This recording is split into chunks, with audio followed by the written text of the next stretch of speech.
ఇంకొంచెం ముందుకెళ్దాం. ఇంకొంచెం ముందుకెళ్తే మరీ బ్రూటల్ పోలీసులు ఉంటాయి, మరీ రాజకీయ నాయకులకు తొత్తులుగా పనిచేసే పోలీసులు ఉంటాయి, మరీ రెడ్ బుక్ రాజ్యాంగంలో పనిచేసే పోలీసులు ఉంటే పోలీసులు చేసే పని ఇంకోటి ఏంటి అంటే విపరీతంగా కొట్టి ఆ కొట్టిన ప్రాసెస్లో భాగంగా రేరెస్ట్ ఆఫ్ ది రేర్ కేసెస్లో జరిగేది లాకప్ డెత్.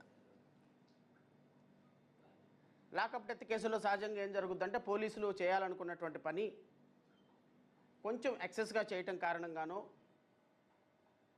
కొట్టకూడని చోట కొడితేనో, కొట్టాల్సిన సందర్భంలో కొంచెం ఎక్కువగా కొడితేనో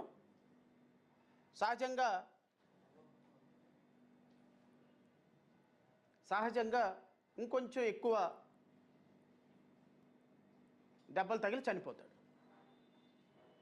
చనిపోయింది లాకప్ డెత్.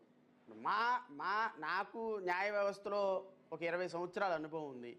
ఒక జడ్జిగా 10 ఏళ్ళు, న్యాయవాదిగా ఒక 15 సంవత్సరాల అనుభవం. మొత్తం 25 సంవత్సరాల నా అనుభవంలో నా స్థాయి తగినటువంటి ఆలోచన కలిగినటువంటి ఆలోచన కేవలం లాకప్ డెత్ వరకు మాత్రమే వెళ్ళి ఆగుద్ది. లాకప్ డెత్ దాటి పోలీసులు టెక్నాలజీ పెరిగిపోయి, అంటే సిఆర్పిసి ఐపీసీ ఎలా అయితే కొంచెం అడ్వాన్స్ అయ్యి బిఎన్ఎస్ఎస్గా మారినాయో పోలీసుల యొక్క టెక్నాలజీ కూడా కొంత అప్గ్రేడ్ అయిందేమో అని నాకు అనిపించింది. ఎందుకంటే బహుశా మేము అప్గ్రేడ్ కాలేదు, సమాజం అప్గ్రేడ్ కాలేదు, ప్రభుత్వాలు అప్గ్రేడ్ అయినాయి, పోలీసులు అప్గ్రేడ్ అయ్యారు. దానికి మనం గౌరవ కత్తెర మంత్రి ఉన్నారు చూశారు, నిన్న మాట్లాడినటువంటి కత్తెర కూడా తీసుకొచ్చాను కావాలని. ఎందుకంటే ఈ కత్తెర మంత్రి మాత్రమే దీనికి సమాధానం చెప్పగలుగుతారు. ఆంధ్రప్రదేశ్ రాష్ట్రంలో ఒక కత్తెర మంత్రి ఉన్నారు. ఎవరు ఆ కత్తెర మంత్రి? పాపం వేరే మాట అంటే బాధపడతారేమో కానీ ఒక కత్తెర మంత్రి ఉన్నారు. ఇంతకుముందు ఇప్పుడున్న హోమ్ మినిస్టరు ప్రెస్ మీట్కి వచ్చింది అంటే ఏదో ఒక ఆయుధం ఉండాలి, ఒక కత్తెర తీసుకొని వచ్చేవాళ్ళు ఇలాగా. సో ఇప్పుడున్నటువంటి హోమ్ మినిస్టరుని మనం ముద్దుగా కత్తెర మంత్రి అని పిలుచుకోవచ్చు. ఈ కత్తెర మంత్రి గారు నిన్న ఇన్విజిబుల్ పోలీసు, విజిబుల్ పోలీసు అంట. మాకైతే ఆ పదాలు తెలియవమ్మా.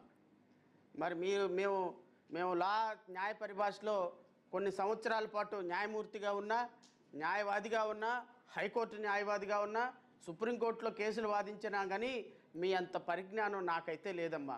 విజిబుల్ పోలీసింగ్, ఇన్విజిబుల్ పోలీసింగ్ అంట. ఆ పదాలకేంటో నాకు అర్థం కాలేదు.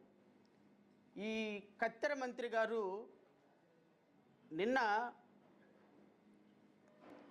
వచ్చి ప్రెస్ మీట్లో మాట్లాడినటువంటి మాటలు రాష్ట్ర ప్రజలు ఖచ్చితంగా గమనించి తీరాలి. నేను వారి మాట్లాడినటువంటి మాటలకు కూడా నేను ఆధారాలతో నేను మాట్లాడతాను. ఎందుకంటే ఒక హోమ్ మినిస్టర్ స్థానంలో కూర్చొని ఈ రాష్ట్ర పరిస్థితిని, రాష్ట్రంలో ఉన్న క్రైమ్ రేట్ని ఎంత అబద్ధాలతో ప్రజలకు చెప్పే ప్రయత్నం చేశారు అనే దాని మీద కూడా నేను ప్రజలకి వివరించే ప్రయత్నం చేస్తాను. ఈరోజు రాష్ట్రంలో పోలీసుల యొక్క పనితీరు, పోలీసులు ఎంత అప్గ్రేడ్ అయ్యారు అంటే ఎన్కౌంటర్ చేసి లాకప్ డెత్ చేస్తే వెంటనే లాకప్ డెత్లో సహజంగా మళ్ళీ ఇంకొక ప్రక్రియ ఉంటుంది. ఎక్కడైనా సరే కొడుతున్నప్పుడు లాకప్లో చనిపోతే ఇమ్మీడియట్గా మేమేమీ చంపలేదు, తనే అనారోగ్యంతో చచ్చిపోయారని ఒక డిఫెన్స్ తీసుకుంటారు పోలీసులు.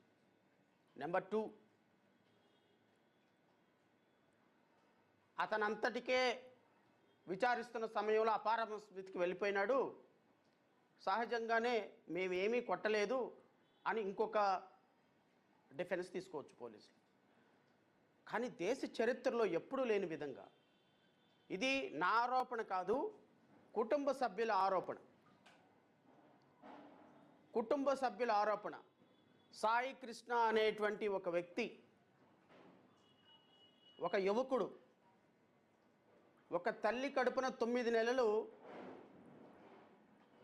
ఒక తల్లి కడుపున 9 నెలలు నేనెలా పుట్టానో, నీవెలా పుట్టావో, విలేకరు సోదరులు ఎలా పుట్టారో, ఈ రాష్ట్రానికి యువరాజుగా ఉన్నటువంటి నారా లోకేష్ ఎలా పుట్టారో, ఈ రాష్ట్రానికి ముఖ్యమంత్రిగా పనిచేస్తున్నటువంటి చంద్రబాబు నాయుడు గారు ఎలా పుట్టారో, ఈ రాష్ట్రాన్ని, ఈ దేశాన్ని సనాతన ధర్మంగా మార్చేటువంటి, ప్రపంచానికి మరొక కలికి ప్రతిరూపంగా ఉన్నటువంటి పవన్ కళ్యాణ్ గారు ఎలా పుట్టారో, సామాన్యమైనటువంటి నిరుపేద కుటుంబంలో, ఒక సాయి కృష్ణ అనేటువంటి ఒక నిరుపేద కుటుంబంలో ఒక కుర్రవాడు కూడా ఆ తల్లి కడుపున అలాగే పుట్టాడు అని నేను మీ ద్వారా రాష్ట్ర ప్రజలకు తెలియజేస్తున్నాను.